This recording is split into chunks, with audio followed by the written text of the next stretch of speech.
வணக்கம். ஆகாஷ்வாணி புதுச்சேரி செய்தி சுருக்கம் வாசிப்பவர் வெற்றிகொண்டான்.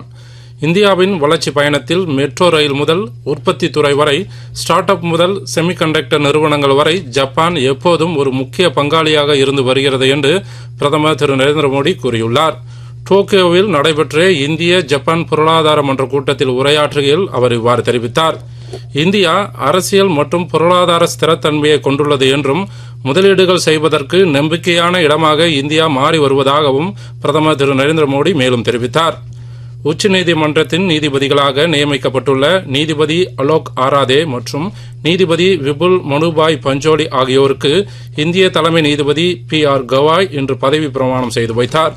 முன்னாள் ரிசர்வ் வங்கி ஆளுநர் திரு உர்ஜித் பட்டேல் சர்வதேச நாணய நிலையத்தின் நிர்வாக இயக்குநராக நியமிக்கப்பட்டுள்ளார். முன்னதாக 3 ஆண்டு காலத்திற்கு சர்வதேச நாணய நிலையத்தின் நிர்வாக இயக்குநராக திரு பட்டேலை நியமிக்க மத்திய அமைச்சரவை ஒப்புதல் அளித்துள்ளது குறிப்பிடத்தக்கது. பீகாரில் வாக்காளர் பட்டியல் திருத்த பணியின் தீவிர நடவடிக்கையின் கீழ் சந்தேகத்துக்குரிய குடியுரிமை கொண்ட சுமார் 3 லட்சம் பேருக்கு இந்திய தேர்தல் ஆணையம் நோட்டீஸ் அனுப்பியுள்ளது. காரைக்காலில் உள்ள பிரசித்தி பெற்ற ஸ்ரீ பொய்யாத மூர்த்தி விநாயகர் கோயில் மகா கும்பாபிஷேகம் இன்று காலை வெகு விமரிசையாக நடைபெற்றது.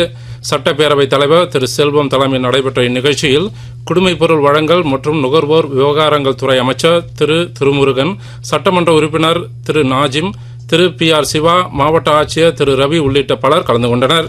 பீகாரில் இன்று தொடங்கிய 12வது ஆடவர் ஆசிய ஹாக்கி கோப்பை தொடரில் இன்று காலை நடைபெற்ற தொடக்க ஆட்டத்தில் மலேசிய அணி வங்கதேச அணியை 4-1 என்ற கோல் கணக்கில் வீழ்த்தி அபார வெற்றி பெற்றது.